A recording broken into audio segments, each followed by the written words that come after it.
Hello everyone, I am Tessellating Hexagons, back with more Billy Hatcher and the Giant Egg on our plate today. We have more Forest Village, we have the first daytime mission of the game, and our task is to defeat Gecko, whatever that means.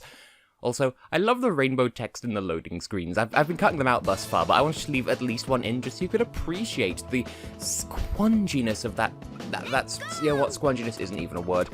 So, amongst other things, this is the introduction to oh, hello. Billy, you must hear me out. The Elder has been rescued and morning has returned, but it is what you got. I can read, I promise. The crows have sent their strongest bosses to each of the lands they changed it tonight. Unless you defeat those bosses, true morning cannot return to this world. In the middle of the forest there is a warp gate called a dark gate that will take you to the boss. That gate will take you to the crow boss named Gecko. You must find the dark gate to defeat the Gecko. As I was trying to say, we saw one of these rails sort of in the background in the previous mission. It just kind of takes you automatically, but do be careful when approaching these, because sometimes the egg can go and leave Billy behind, sometimes you can just casually fall, and of course, with the egg Pokédex, for want of a better word, it is in your best interests to try and hatch as many different kinds of eggs as you can to, fill that up, get as many things as you can. A thought occurred to me, by the way, and I'm sort of interrupting myself just to make sure that I definitely get this thought out. But in the main theme of this game... Ah! Oh, no, I died! That was the most non-committal death ever. Okay, first of all, just advice with these. Charge roll onto them. You'll go a bit faster and you'll definitely hold onto the egg. But yes, a thought that I'd had vis-a-vis the overture, not even overture, it has lyrics, but the main theme of this game, where it's like, I haven't actually properly shown it in this game so far, but you'll hear it eventually, I'm sure. The main theme has these, like, children voices spelling giant egg, but it sounds very much like they don't spell it. It sounds like G-I-N-T-E-E-C, or something to that effect. Well, that reminds me of my days when I was a radio presenter. Oh hey, it allowed me to keep the chick coin. Cool and Yumfred. Yumfred, we've landed, everything is fine. Don't hurt my sir, and by sir I mean egg. Billy, stop. Billy, you're behaving like a twit. I was going to say, it reminds me of the song Friends by Anne-Marie and Marshmallow, that was the guy's name, where, like, they spell the word friends over and over again in that song, and, again, it sounds like, hang on, it sounds either like the I is missing or the E is missing, and off the top of my head, I don't remember which one. Now, I'm trying to do some sort of really cool, fancy trick, because that might get me a better rank in this level. Not that I care about ranks, and for that matter, I'm not especially fussed about chick coins at this particular juncture, but, oh, also, it looks like the enemy corpses can actually kill other enemy corpses. No, enemies can kill other enemies when they're dying. Now, just for demonstration's sake, that particular egg had nothing inside it. Just be aware of that. Sometimes the plain eggs can have bad things in them. Also, the green hat thing that I'm wearing is a green hat thing. Well observed. It gives my eggs the power of wind as long as I'm holding them, which is odd, to say the least, but ooh. Oh, this has to be possible. I would, like, yeah, there we go. I want to go the intended way, just for completion's sake. But I wanted to get that chick coin, like, I'm gonna get the chick coins if they're out in the arse open. And throw ourselves backwards. Oh, I thought I would get caught by the blues, and then I didn't. Everything is sad for a moment. Well, look at how maneuverable I am with my eggs, but yes, over there is an egg similar to our current one, but it's blue instead, so it'll have a different friend inside. Could you perhaps not? As you can see, the egg has sustained a bit of damage. Now, the size of the egg doesn't affect how much damage it takes, I don't think, but it does affect how much damage it deals, so be aware of that. So we'll pop this egg open, and it contains a little penguin friend. His name is Clippin, has the powers of water and life, but no passion, I notice. Where is your chickeny passion, my dude? Hey. But yes, eggs could, I believe, deal more damage if they're larger, but they're just as fragile either way. I think. Don't quote me on that. I've played much more of the multiplayer of this game than I have the single player. And well, to clarify, I have 100% of this game, and I've still played more multiplayer than single player, all courtesy of Mama Hex, because I noticed, as a matter of fact, I have a water-powered egg because I knew this was coming. Yes, bless Mama Hex, because of course, she and I... Well, she was the only person I had at my disposal to do multiplayer stuff with, and so she's intimately acquainted with it. I intend to have an episode of this series later down the line dedicated to showing off the multiplayer shenanigans. And hey, look, a chick coin. I didn't even know this was here. Couple of things. First of all, get moist. Yep, Clippin just turns into a bubble and goes poof. You know, poof. You know, just the noise that water makes. Water goes poof. Consider yourselves edumacated. And I would love to hatch this egg just to see what is it contains. Gate just above here is the dark gate that will take you to the place where Gecko is hiding. The dark gate. Once you step through the gate, you'll be face to face with Gecko, so keep your wits about you. It's the first boss. Really isn't that hard. But before we go through, a couple of things. First of all, is there anything in this egg? Because, like, there's a chick coin, by the way. I feel like I missed one.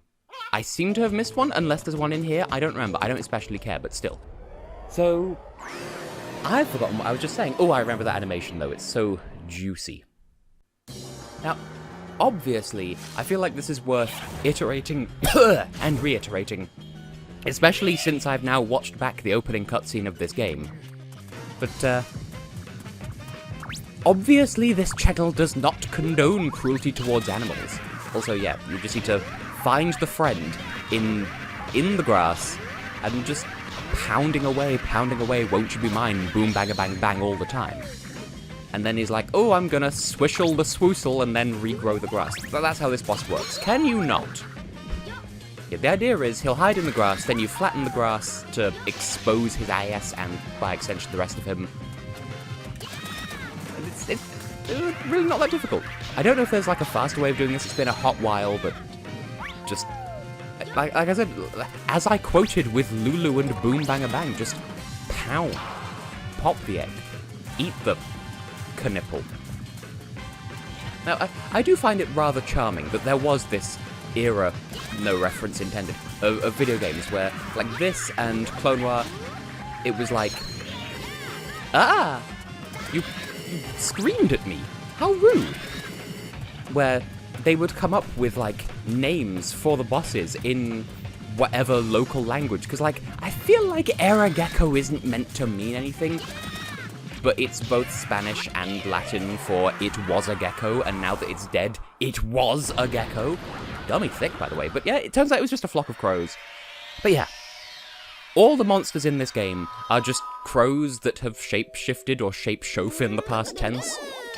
None of the enemies actually really exist, they're just crows. Crows aren't real, we've established this. But yes, don't be mean to crows, because corvids in general are the smartest of birds. They remember faces, they can hold grudges, and they're just generally really cool. So be nice to crows. It's only in this game that they're the bad people. And that was worth B. I believe S is the highest possible rank. I'm not going to lose any sleep over those. And also, for the main sort of body of this Let's Play, I'm not going to worry about the chick coins either. So chick coins and ranks, I'm not going to worry about. Also, that was a strange thing. We beat a friend, and then somewhere out in the world, green happened. Now, I know I just said I'm not going to bother with the chick coins, but, like, is there one hidden out here? Oh, hey, it's Oma. Well done, Billy. You saved Forest Village. I can't thank you enough. However, there are still 5 chicken elders that are being held captive as I was. Billy, you must save the rest of the elders and bring Morning back to Morningland as soon as possible. Otherwise, we're going to have to reprint the brochures, change the name of the whole place. It won't be Morning at all, and Now, to the east of here, there is an island called Pirates Island. You should try looking there next. I'm more worried about the brochures, though. As a button spam, you can make that text box just kind of stick on the screen for a while. I do enjoy that. So yes, we can now go to World 2, Pirates Island, where the first mission, bring the morning there. We could do that, but why? When we can secretly... Hang on a minute. Save the Chicken Elder, defeat Gecko, secretly do Forest Heart. I'd forgotten just how stupid that mission name was. Because, like, all the others have, like, really mission-y sounding names. Like, yes. Amazing! That was dumb. Oh, no input from Minifuni this time. I just fucking walked backwards off the level. Okay, so the camera in this game isn't the best thing in the world. It's controlled with a C-stick. Everything's fine. Just, that tickled me. I was expecting input from Minifuni to kind of stop me where I was standing, but we actually just kind of have a really straightforward level now. Just go do some thinguses. Yeah. Now, I believe, you know, if you get enough of a twirl going, like if you knock enemies into other enemies and they bounce around and hit each other, you can get a nice combo and it'll give you points and beeps and boops and general score. I don't believe there is any motivation for you to get S ranks on every single mission in the game. It's not like the Sonic games where if you get all perfect ranks on every last little thing, then you'll unlock a super secret bonus extra whatever. It's mostly just for personal prestigery. Now, prestige with a soft G as opposed to prestige with a hard G. Where do y'all fall on that particular debate that is clearly a debate that people have? It's a discussion. It's common to the world. Everyone has discussed this at some point in their life, clearly. I'm being facetious. It's just... I've only heard the word prestige in 3 contexts. Oh, bees! I forgot about the bees! I forgot that there were bees! You killed my egg! How dare you? That's okay, we'll just get the water head instead. Oh, there's a fire head as well. Oh, what am I doing with my life? I mean, good question when I'm playing this particular game because of its reputation or whatever. Right, what was I just saying? I've forgotten how to speak English. I've been, like, risking my life opening the plain-ass eggs just out of curiosity because... Oh, I forgot that they went all inflation fetishy. Knees. Well, whatever. I'll just be on my merry little way then. I've been trying to open all of the plain eggs just because I think one contains a vampire bat that reduces your HP, and one contains one contains a bat that makes it hard for you to see. That was what it was. It's kind of random, but whatever. Now we have the water hat, and for literally no reason other than completion's sake, because, as I said, I don't especially care about the egg Pokedex, but at the same time I would kind of like to complete it on recording to prove that I can and have, and I'm just gonna raise this egg up. I keep forgetting what I was just saying, so don't mind me. But we have a wet head at the moment, which I don't even think that there are enemies in this game that are elemented, so it is essentially just increased attack power that looks fancy. I think that's all there is to it. Also, bit of advice. If you see an egg that's like, you think you might want to use it at some point. Oh, and also, yeah, if you take off one of these elemented wigs, yes, clearly it's a wig. If you take one off, then the one you were previously holding won't appear in its place. It's a permanent swap unless you hatch another one. Like, you need to replace it. You can't just take one. You can't, like, take them on and off at will. That's what I'm trying to explain. That's probably abundantly clear by the fact that the water comb didn't, like, reappear right in front of us now that we've taken it off. I keep forgetting what I'm trying to... Oh, yes. If you see an egg that's, like, slightly out of its nest and you think you might want to use it at some point, then I heavily advise... Hang on a minute, can I... Okay. I heavily advise bursting the egg and waiting for it to respawn, because eggs will respawn in their nests after a while. Now, can I... Oh, okay. Okay, that works. Such moisture. If you see an egg that's out of its nest, it has been slightly damaged, and that's what's caused it to roll out of its nest. So, you might as well just kill it and wait for a fresh charge of egg. There we go. Now, I believe this blue egg contains like a spiky thing that makes all of your eggs spiky once you wield it. So, I believe it's a Y item, a Y-item if you will. Sure enough, now we have a spiky egg. Even better for doing damage with. Until you let go of it, of course. Get sploobled. Get sploobled. Yeah, honestly, I'm not familiar with like the intricate details of egg-based combat.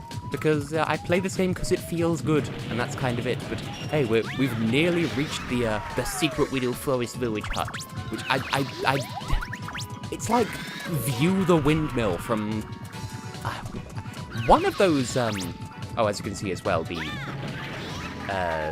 spiky egg thing has now run out. It's either, I know it's a Mario ROM hack, but I don't remember which one it is. It might be Last Impact, it might also not be.